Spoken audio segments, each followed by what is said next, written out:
Hey now. Hey everybody. Okay, like I said in the tweet, we might be a couple minutes late because, CTF time is at least 5 to 7 or 20 minutes or 3 hours later than the rest of real time. We're here tonight. This is the RF Hacker Sanctuary. We're here to bring you the Outbrief from DEF CON 29. We've got the wireless Wardrive, the worldwide wireless Wardrive, or hashtag WWWD all week. The wireless capture the flag, including, or the RF capture the flag, including Wi-Fi and software-defined radio, as well as some other things that went on during the course of the week and weekend. So hang in there. I don't know how long this is going to be. I know one of the times we got up on stage, 3 hours later, we were still there. I hope that's not the case tonight because it is 9:30 Eastern, and we're all old. See, look around. There's beards and old and people sleeping and no sleeves and stuff. So really missed everybody out there. Normally we have the opportunity to interact, have fun. But I do have to say this year, the amount of people on Discord, the interactions that we did have with people was significantly better. Pray to whomever you'd like to pray to, the wireless gods of Renderman, that possibly DEF CON 30 will go off without a hitch, and we will see you all out there. That being said, we kicked off the week with the worldwide wireless Wardrive, which we were super excited to bring back to you thanks to Wiggle. The folks over there just did an absolute knockout of the park job tracking things. As far as stats go, we actually had 99 players this year, which was amazing. 1.349 million new access points found, which in weird math works out to 13,627 per person, except it was heavily skewed.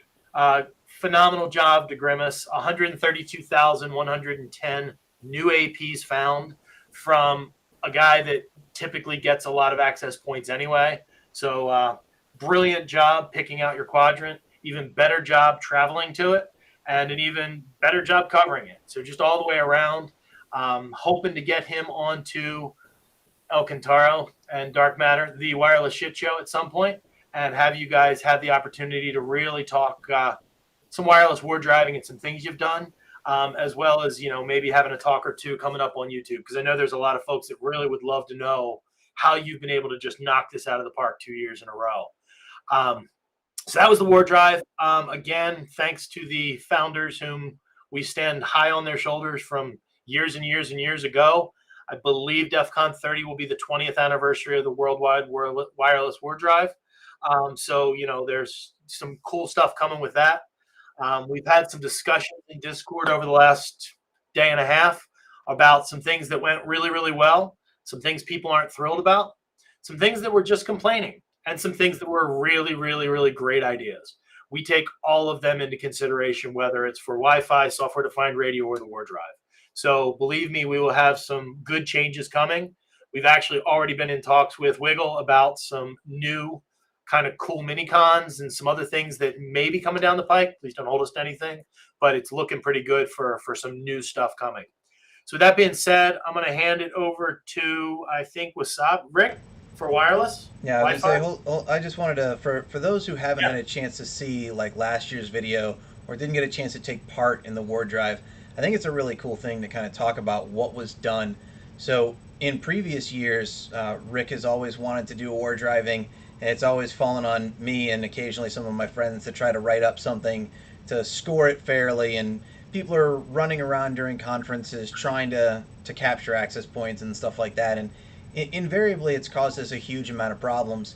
And we kind of offloaded all of those problems onto the fine crew at Wiggle because they're used to taking that data and turning it into something useful, and that was just incredible for us. So when we brought the idea to them, it was literally on our knees screaming, we don't want to deal with this anymore, but we think it's so cool, could you guys do it instead of us? And basically we just handed them that torch and they just completely took it over and did whatever we asked them to do. So they built this contest for us, and again, we love you, Wiggle. Thank you so much for helping us. And we kind of worked on designing this contest for the remote world last year. And so we wanted everyone to be able to pick their own spot, and we wanted you to be able to war drive wherever you were in the world and have a fair chance of winning. Perfection aside, which definitely we're not, we did a fairly good job balancing out how it works. So more or less, it works by you pick a square, rectangle, a quadrangle, a quadrant. What do we? I don't even remember what we called it. We call it quad. You It had pick to connect. you pick four angles and they're connected by lines, right? And those four inside of that space, Wiggle knows about some things. Your goal is to cover that area so well that you see everything Wiggle saw and then find more things. We do some special things that we called foxes, which is specific high likelihood of existence points, good quality points. Lots of people have reported that they exist. And we said you must find these, and we set a hard score multiplier on it. So if you didn't find those, you basically didn't get full value for the rest of what you did find. So the whole goal was wherever you are in the world, pick a spot that has been wiggled before at least once, and then cover it to the best of your ability, and hopefully you find tons of new stuff in addition to the existing stuff. And honestly, when we wrote this, we thought to ourselves, the coverage is pretty good. We're probably, not going to find that much new stuff. And the first year, we had one player who found a whole bunch of new stuff and absolutely crushed the stats on the contest. And it's like, wow, that was amazing. What an aberration. That'll never happen again. And this year it was like 10 players that found 200 times the access points in their quad than was there when they started. So people were picking spots with like new housing developments or high turnover apartments and things like that, where there was all kinds of new Wi-Fi, and they were mapping all of that in addition to what was there before, and just finding huge amounts of stuff. And it was awesome. Last year we were, I believe, the highest day of Wiggle, highest several days of Wiggle ever, and this year we crushed that record, I believe. So Right I past it. think it was almost double. So I'm super psyched at how well it all worked. The fairness of the algorithm that we all agreed on for scoring might need a little bit of tweaking before next year. But overall, the values were amazing, and the amount of effort that went into it was amazing. And God, the pictures on Twitter of everybody's rigs were better than the websites we all view when we're bored. It was just amazing. Amazing, amazing, and I really love how much went into that. Next year is going to be different because hopefully we will all be back together and we will have to find a reasonably different way of scoring because the first person that arrives in Vegas is going to win otherwise. But we're up for the challenge and we're hopeful to keep both, right? We want there to be an in-person challenge. We've spent all this time developing the virtual stuff though, and I love the fact that people can play from anywhere, and I don't want to take that away. Not everybody can travel, especially when you need lots of days to do this war driving stuff and compete in the rest of the contest. I'm super excited to finally have an at-home version of the game, to have a remote version of the game that people can play when they're not at the conferences. But there will definitely be significant changes and significant additions for next year. And those of you that can read history or follow history, and it's still all Googleable, it will have a mirror portion of the original worldwide wireless Wardrive. It will have a component of the original. So 20 years later, new tech, not just NetStumbler and Kismet anymore. There's a lot more out there. Kismet's still phenomenal, but that being said, it's going to be, we're bringing back a little bit of the past, so start doing your homework. And what he means by that is that RenderMan is going to get kicked out of the casino. We're bringing it back, man. It was great to have you. Meet you at the Alexis Park in 20 minutes. Also, I was collecting as many pictures as I could under the hashtag for the Wardrive. For those of you who may not have posted your pictures under that hashtag, please do so that I can collect them, and I'm going to add them to the wiki for this year's, check out everybody's rigs kind of thing. I'm going to add some more stuff to the wiki.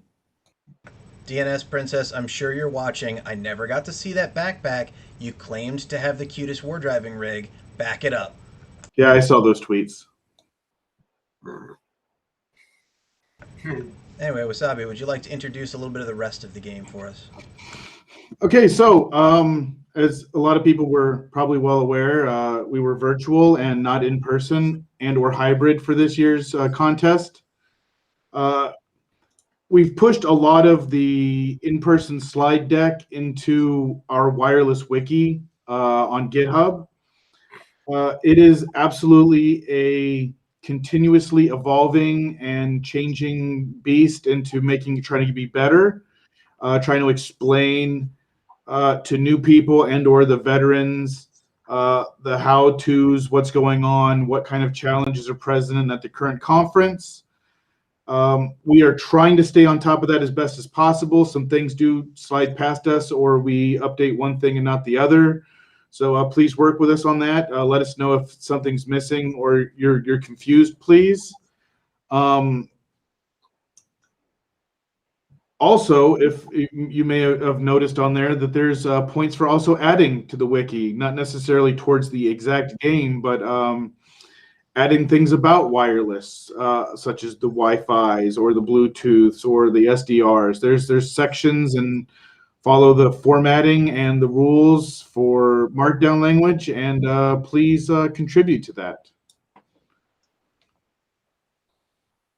Is there anything else you need me to cover, Zero? Yeah, no, most of mine's markup language, not Markdown. I mess it up. That's great. I really appreciate that. Wasabi has been following several of us like a hawk and forcing us to document things.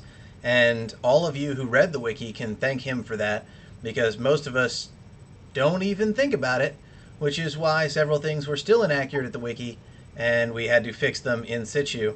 We got one pull request from outside the team, which was awesome. Thank you, Sako.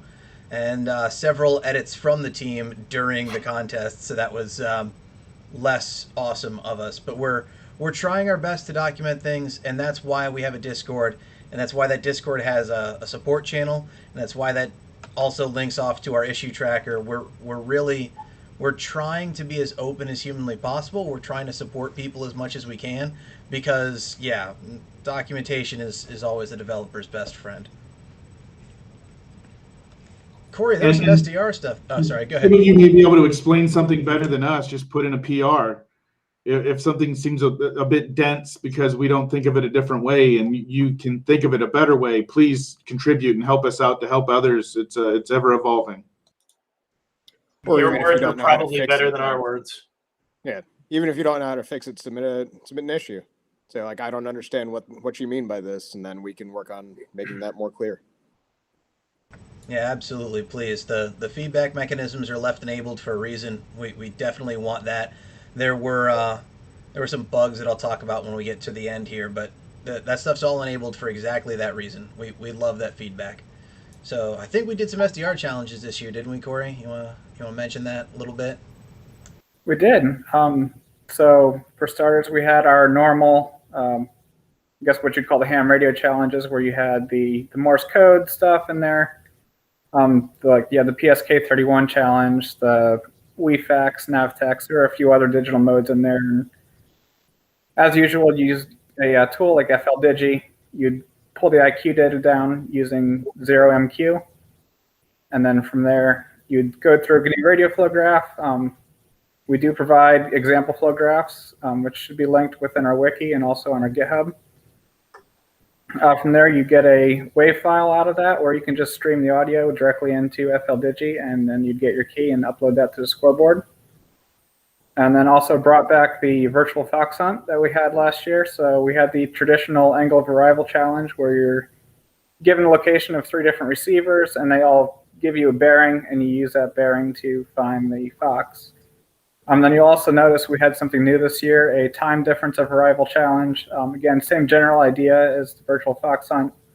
You have multiple receivers, but instead of getting an angle, you have some sort of timing difference between those receivers, and you actually use that timing difference to figure out where the transmitter is. Some of you got close, some of you actually solved it. For the people that got pretty close, I think I found what the issue was. I was a little bit dyslexic with the speed of light, and instead of doing 299.79, which is what it should have been, I did 299.97, and that was enough to get you outside of that 100-meter radius to solve the challenge. So I apologize for that, and it will be fixed next time. Faster than the speed of light. And lastly, I'm already working on some new stuff for the next conference. Hopefully we'll get some of the SDR stuff moved into that same container that I would use to do the Wi-Fi stuff, and that'll enable us to do higher bandwidth challenges. Right now, we're kind of constrained to that 96 kilohertz of bandwidth because that's about the maximum reasonable amount you can give to people to have not crazy internet connections. So we'll move into wider stuff, like have some wideband FM challenges. We'll have some LoRa challenges, a few other things that use a lot more bandwidth than that 96 kilohertz. And that's all on my end. Yeah, that was always part of the design. It's just that last year we built this whole thing in such a rush, and then we spent most of this year kind of making it suck less, especially the invisible parts. The way it was all put together was MacGyver would have been proud. And Redbeard and I were very proud because it worked in the first place, and we had a very short window to make it work last year. But now almost all of that code is on GitHub. We're improving it constantly. We've had several members of the community. I'll name drop Max Power and Foxtrot who've helped us out quite a bit. Just doing little stuff. Like none of this is huge, but just little fixes like Kali boxes don't have ping by default, so you have to install ping. These are the kinds of pull requests that we accept, folks. So if you want your name in our game, it's not too hard to open issues and send help for us. So Yeah, we're but excited. Ideally speaking, everything being on the same box, same interface, same provisioning server, we're going to do all the hard work on the back end, which means your bandwidth isn't going to limit you whatsoever. You're going to have a straight pull within the cloud to do what you need to do. And hopefully we're going to be able to mimic that in person and have both RFCTF and RFCTF-V running simultaneously. So again, more to follow. We'll let you guys know as we update things. And that's exactly it, right? As a ham radio operator or a general nerd, you buy one radio, and then you buy another radio, and then you buy another radio. You never throw those radios away, right? You just keep collecting more radios until your house is filled with radios and your wife's left you. And that's exactly what we're doing with our challenges and our equipment and all of this stuff. We're just putting it all together. We built this virtual environment. I'm not tearing it down so that no one can play it anymore. Yeah, we hope that there's physical conferences next year, and we've got some great ideas planned, but they're both going to run. SDR.rfhackers.com will live on so that you can do these challenges yourself on your laptop with your software. And when you fail horribly and you tell us, oh, it doesn't work, or, oh, I don't have enough bandwidth, we're going to point you right over to, well, it's all in the virtual environment. You can use what's pre-set up for you, and you can play from there, and you have a much better chance. Or if you're in person, we can tell you, go to the vendor area and get an RTL SDR and call it a day, right? We want these options to let more people play, to get a lower barrier to entry. Yes, if you've got 10 Edis boards and you want to play with that, I want you to play with that too. But if you've got nothing but a tablet, I want you to be able to play in your web browser. And sometimes we find really awesome bugs like Shift doesn't work, and we're working on that as quickly as we can. I'm surprised that wasn't brought up in the last conference, to be quite honest, but I'm glad people are using it enough to find these things. So we're working on it. It is a continuous improvement process, and we're really excited about it. Yeah, just to give credit where credit's due, this was an idea that we've had for about 5 years. Some of you guys that have been listening to us or talking to us for a while know about it. We've wanted to do this for a very long time. 4 or 5 years ago, I was like, can we? No, probably not. Maybe. I don't know. And then last March, I think it was, we found out with the rest of y'all that DEF CON wasn't happening in person. Called up Rick, was like, hey, let's go. He said, okay, good idea. Let's go. And the next thing I know, there's 30 conference calls coming up into July, and Redbeard and Zero are on calls till 4 a.m. Pacific, and he's East Coast.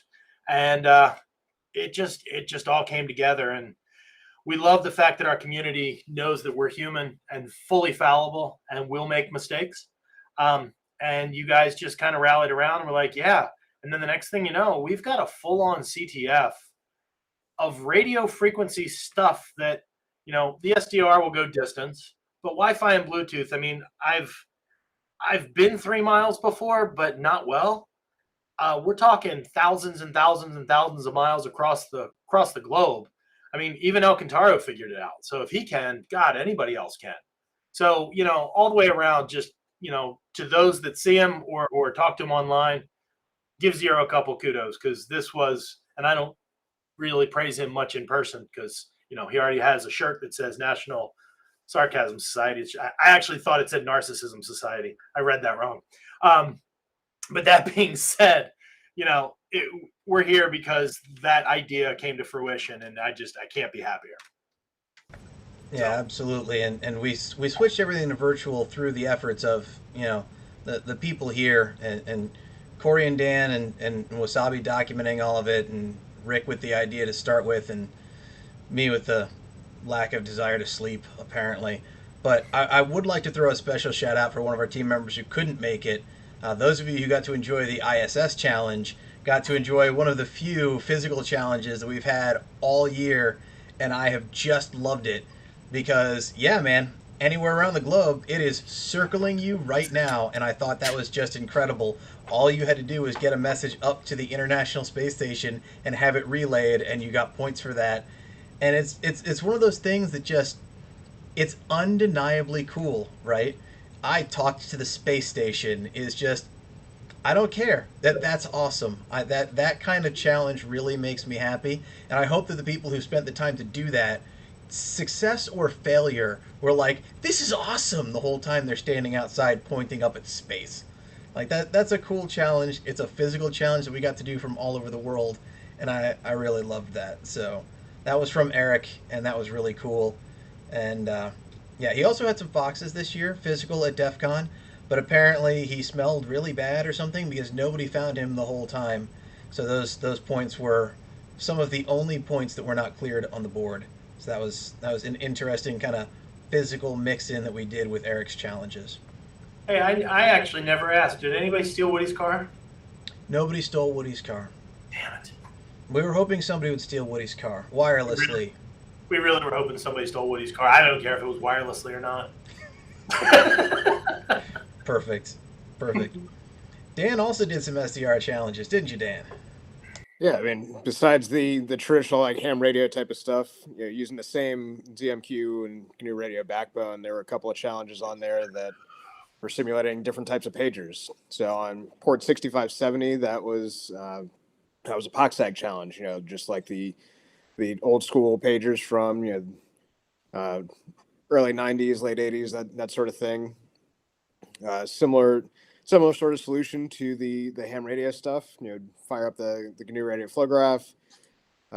Easiest way is probably to save it off to a WAV file and then pipe it to, using whatever method you want. SOX is one way of doing that, but pipe it to Multimon or any number of other things that decode POXAG. That has you covered for that one. The one on port 6566 was a different type of pager. That's a long-range systems, like restaurant-type paging system, and that actually does not use POXAG. They use a proprietary protocol that, I think a year or two ago, somebody reverse engineered the protocol for that and posted some videos and some tools on YouTube to be able to decode some of that stuff. So that was the goal there. Same sort of thing. Fire up the flow graphs, save that off to a file. And in that case, most likely, Universal Radio Hacker would have been a great tool for that. Again, multiple solutions, multiple possible solutions for it. That's just one that probably worked well for a lot of people. So, yeah. Just as a reminder, Rick, we are casting the meet window, so any text you send, you may as well just say. I was putting it there just to throw it out there. Yeah, I really appreciate that. I have saw weird a notification, didn't see what it actually said. Anyway, yeah, Dan picked up for himself several years ago a old restaurant pager set and made card inserts and just brought that to conferences and would hand people restaurant pagers, and the whole thing was just one of my favorite challenges because it was so silly, right? Like, here's something that every time you go to a restaurant, you're like, man, I wish I had time to hack this. And then just, we're giving it to you to hack. And I loved that challenge. and Yeah, to it's one of those, like, convert it is awesome to make it yeah, if possible. you've got for any everyone. interest in wireless stuff, anytime you go to a restaurant, I kind of wonder if I can mess with that thing. And Yep. it's amazing what you can find on eBay. Turns out, get an entire restaurant paging system. Yep. Super cool. Super And then you cool. can do fun things like set all of them off at once, or get them to do different things than the transmitter is programmed to do. All kinds of fun stuff. Absolutely. Yeah, things like that are just so much fun to play with. You always want to, and having the opportunity is awesome. So, again, it's cool to make it something that we can all play remotely, and it's even cooler that hopefully next year we'll be back to do it live and really get to mess around with it.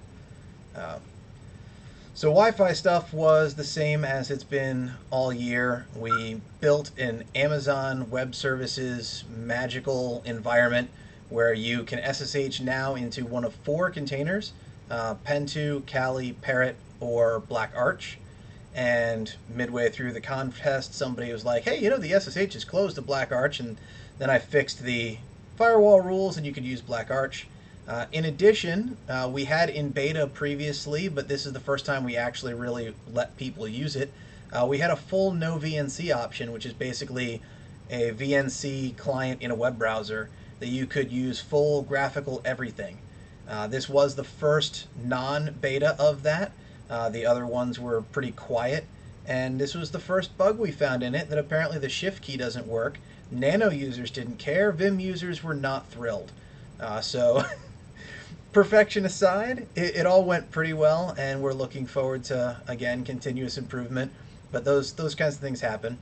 Once you're inside the environment, whether it's SSH or VNC, you had access to 4 Wi-Fi cards in each of the containers, which means you actually had access to 12 Wi-Fi cards. We were running on 10 different channels, which means you actually had more Wi-Fi cards than channels. So the words always be capturing really, really mean something. You could be capturing on every single channel and still have 2 Wi-Fi cards left to play with. What's cool is the clients, the contestant containers can actually talk to each other. Some of you figured that out, but you could actually run Kismet in one of the containers and have other Kismet devices feeding you data. So you could actually get all of the devices together and monitor everything all at once if you wanted to. We intentionally don't document how to do that, but you can totally do that, and setting up remote Kismet sources is a super fun thing to do that is well documented on the Kismet wiki. That is a dog, or is that a horse? It's hard to tell. Anyway, so we had all that set up, and we had all of the same Wi-Fi challenges we always have. We have, WPA Enterprise, we had WPA2, we had WPA3. What I love most about that is we've got a whole bunch of setups, and everybody wants to solve it the way it's supposed to be solved, but nobody often takes the creativity to solve it the way it can be solved. And this year we had several that solved it the way it can be solved. So for example, RFCTF1 was WEP with a client. Pretty much everybody always gets that. RFCTF02 was WEP with no client, just an access point. And for the last couple of conferences, nobody's gotten it. And that really just, it makes me laugh, because, cracking WEP is not hard, right? Everyone thinks that it's really, really easy, but nobody bothered to do it. And they were all complaining in Discord, oh, it's not worth enough points, I'm not going to do it. So I'm like, fine, all right, I'll double the points for it, go. And still nobody was cracking it. And at one point somebody asked the silliest question. They're like, hey, is the password for this in the word list? It's a good question. 9 minutes later, scored. Well, as it turns out, the answer to that was yes. There are multiple ways to solve each of these things. One of the other ones that has gone unsolved previously, RFCTF 13, was the same thing but with WPA, right? The new attack, PMKID attack, came out last year, 2 years ago, and everybody said, oh, you can just crack any WPA access point without a client. And I'm like, no, you really can't. So I set one up, and nobody has cracked it until this year. How did they crack it, you ask? That's a great question.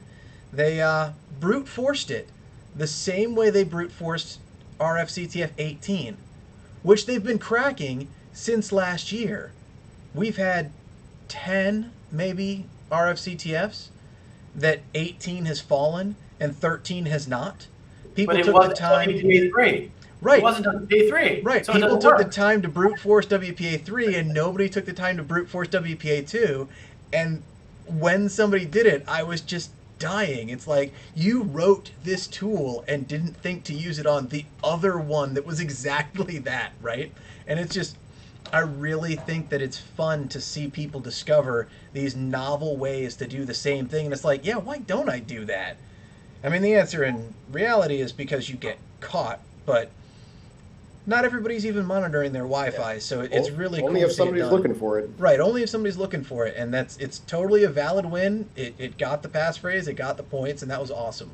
So watching people solve these things in a non-obvious way or a completely different way than it was intended, you can totally crack WEP without clients, right? And it's not a dictionary attack. You can generate packets, and it's a pain, and you can do it. But we gave you a dictionary, and I'll be really straight with you all. Almost all of the passwords are pulled straight out of that dictionary using a tool called Shuff. It randomly selects lines and returns them, and then I go copy, paste, copy, paste, copy, paste. Okay, I need a word that's 5 characters long, I need a word that's 8 characters long, I need a word that's 10 characters long, copy, paste, copy, paste. That's all I do. It makes it a lot easier for me to rotate the keys. I wrote a little script that does it for me, and yeah, one of the contestants caught on to that. And awesome for you, and I'm not going to change because it's too easy this way, and I'm not going to deal with making up keys every time. So, and to be fair, WEP, when you find it in the wild, the few times you do find it, it's on a scanner or a handheld or something old. There's nobody using it when you're trying to break in a legal pen test and you're using an ROE and all that fun stuff. It's always going to be a clientless WEP these days because nobody's using WEP because most operating systems don't even support it anymore. but my IV pump, Rick, my IV pump. Yes, does not support WPA supplicant. It's WEP only. Neither does your kidney pump, or your dialysis machine, or your fake left eye, or your arm. No hacking hospitals without somebody paying you, preferably for good reasons. Talking about them hacking your house. Preferably the hospital paying you. The hospital paying you. Yeah, the hospital paying you. Not just somebody. Yeah, not the bad guys. And that's also how they're looking at your POCSAG data, right, Dan? Yeah, and that's just totally made up stuff. Hospitals don't use pagers any. Wait a Yeah. minute. Never mind. So speaking of penetration testing that was free, we got some penetration testing that was free this year. So I'll start in the order of least embarrassing and move on up. There were several mistakes on the wiki that I already covered, and folks were kind enough to point those out, like missing challenges and things like that, and we got that fixed. And, you know, shift not working in VNC was really embarrassing because I have tested VNC, and apparently I never hit shift : I didn't even think to use VI in VNC. I was using it in SSH, but never in VNC, and those kinds of bugs are embarrassing. In the previous CTF, it was pointed out that because we have the WEP flags defined multiple times, you could actually score them multiple times. There was supposed to be something in the scoreboard that prevented it. It wasn't working, and I got that bug report, and I went in and I fixed it so that one user could not submit those flags multiple times. Of course, teams are a combination of all of the team players' score, and so each player on the team could submit one of them, and then the team would get credit 3 times. This was reported on Saturday, 3 hours before the contest ended. It was a difference of up to, Sunday. Sunday, 3 hours before the contest ended. And it was a difference of 430 points if you exploited this or if you didn't. And several of the teams had, and several of the teams hadn't. The third place team, in fact, had not. Team 1 and 2 had.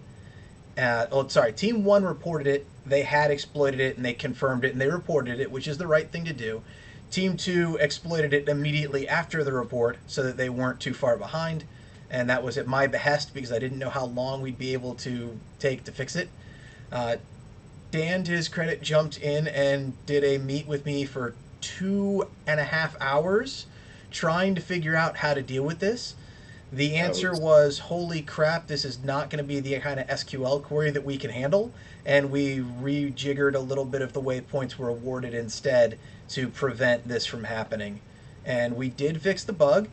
We fixed the bug in a total of 15 minutes after we decided on a sane path to fixing it, because the original path was not sane in the slightest. Just trying to get the scoreboard to calculate that correctly was not tenable. So what we ended up doing was, no matter which flag you submitted, it scored you for winning the first of the series of 3.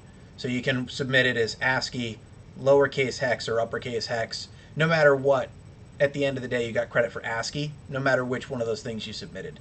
So in the next contest, it won't have 3 different names. It'll have one name, and you just get credit for the first one. That fixed the bug. That evened out the scores. And that evened out the scores right before we went into our score blackout, so everyone saw that. What they didn't see, because I was fixing that bug that was reported at the last minute, we were not able to add the worldwide Wardrive scores the second the Wardrive closed. We had to add those after the scoreboard went into its 30-minute before end blackout. When we did that, it did significantly change the standings of the scoreboard, bumping, I believe, Team 3 up into Team 1. And that was quite the surprise when the blackout ended. But it was entirely Team 1's fault that happened. I would have added the war driving score points earlier, but you reported a bug 3 hours before close. It took 3 hours to fix. So thank you for your bug report. I really appreciate it. And we fixed that bug. And I hope that you feel good knowing that you helped us fix that bug. Sorry you missed what happened right after that because the scoreboard went dark, but that is why that happened that way. It was not our intention to hide the war driving points like that, but I really, really, really desperately didn't want that bug to be in the final scoring, so we prioritized it that way, and that's my fault. So my apologies for those points going in when nobody could see them, but they were going in no matter what. So timing was my fault, but the rest of it was good job on the war drivers. The bug that was reported on Friday, however, was. Bam, bam, bam.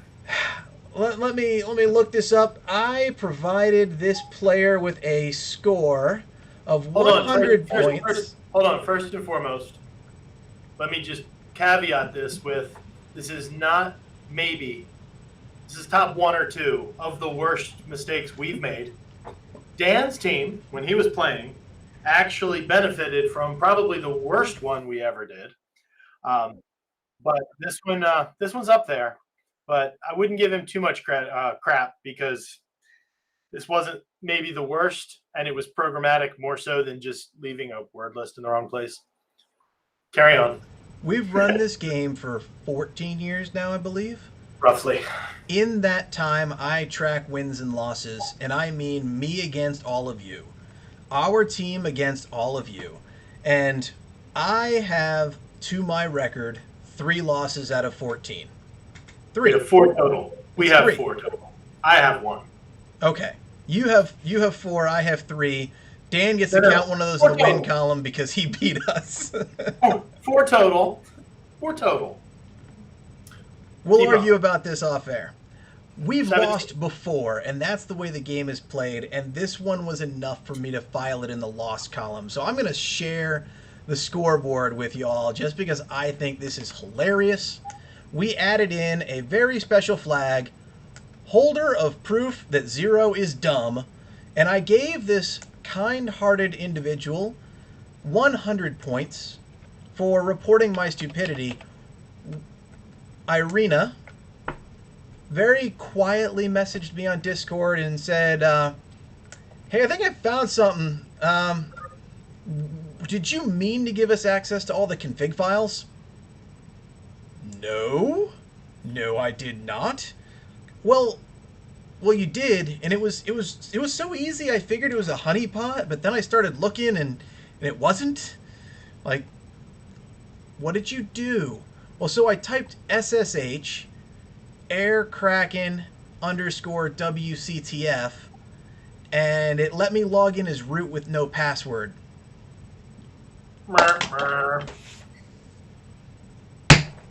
So, Why don't you explain From- for everybody from the what the air contestant cracking VM? is? from the contestant VM, you Nice. could log into the Wi-Fi router with no password as root.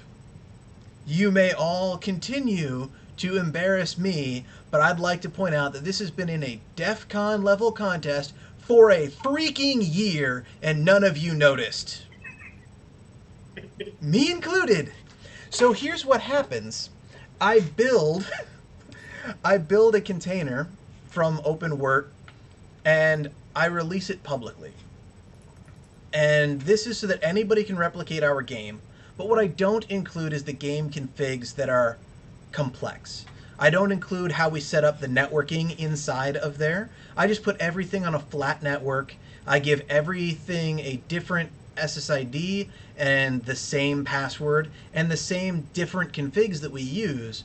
It's not meant to play our game. It's meant to give you an example, and if you want to practice yourself, and you'll always know what the key is because it's the same for all of them, right? It's intended for public consumption, and I can't release our exact game configs because that starts to make things a little bit too difficult for us to defend. So what we do is we bind mount into the container all of our configs at startup. And we do that individually because if you do it all at once, you write folders in instead of config files, and then there's files that are missing, and then it breaks, and they change things, and it's missing a config file, and it breaks. So we just bind them out in original ones, and oh, that's neat. Our call ends in 5 minutes, Rick. Awesome. Yeah. Oh, All right, yes. so this ends in 5 minutes. This story is going to be short. So that we in? bind mount everything in, and I bind mounted in the Wi-Fi config and the firewall config and the DHCP config, and I didn't bind mount in the Dropbear config. So it was all of our configs and a dead stock Dropbear config, which for OpenWrt means root, no password, have a great day. And that was horribly embarrassing. And it was immediately fixed, and then we provided a hot fix to upgrade all of the users without telling them. So at some point on Friday night, about 7 p.m. Eastern, I believe it was, all of the OpenWrt containers on all of the contestants magically rebooted for no reason. I hope you all enjoyed the handshakes you got from it. You could have had the full config file, but you didn't. Ha ha ha. Thanks, Irina, for your report. We have a few seconds left in this call. Now that I'm done sharing my part, if anybody wants to leave us with words of wisdom, I will leave us with only this. This session is intended to be our debrief and us downloading onto you. We will have a live chat session in our Discord where you may all accost us with whatever questions you want, and we will be happy to field it. This is not the opportunity for that, and I promise we will do that soon. I felt like death yesterday. I don't feel a lot better today, but it will be as soon as I can talk like this again for an hour. Yeah, and just as a heads up going out, Arkasha may be pushing something out on Twitter shortly. That's very interesting. Thanks to one of our worldwide war drivers who decided that they would be okay showing their quadrant publicly. Happens to be the person that did very well in this. So stay tuned for that. Arkasha, feel free to jump that out. I know you're online right now. Feel free to throw that out when you're happy about that. Guys, we can't and won't do this without you. Every time we start a CTF, minus DEF CON when like 3,000 people rush the door when we open the doors, most cons start off a little bit slower. Not a lot, but a little bit slower. And we kind of sit there going, we must have really screwed up. Nobody's playing, nobody's scoring. And then all of a sudden it's this rush. It's kind of like doing a pen test where the first couple of days you get nothing, and then all of a sudden you get domain admin, like day 4 of a 5-day assessment. So we do this because you guys are here. You guys continue to be here. You guys continue to overfill every room we get into. You continue to make our AWS bill much higher than it needs to be. And we love it. And we will continue to ask you to keep doing the same thing. Find our mistakes. Tell us, we'll fix them. Have an argument with us. Please bring it. We want to talk. We want to have an open discussion about things to make this better. But all in all, I mean, God, 14 years and counting, longest running village ever, next to Lockpick, I think, and I don't think they were at DEF CON this year. So we're kind of all in that same space. Guys, thank you. Thank you, thank you, thank you. You make us want to continue doing this. We're all retiring because of this job. No, I'm just kidding. We're completely volunteers. The sponsorships we get go to hardware and software and Amazon. So Posted Amazon. Mostly Amazon at this point. But, you know, everybody on the team, just I want to just throw out a huge thank you on our behalf from just thank you. That's all I can really say at this point.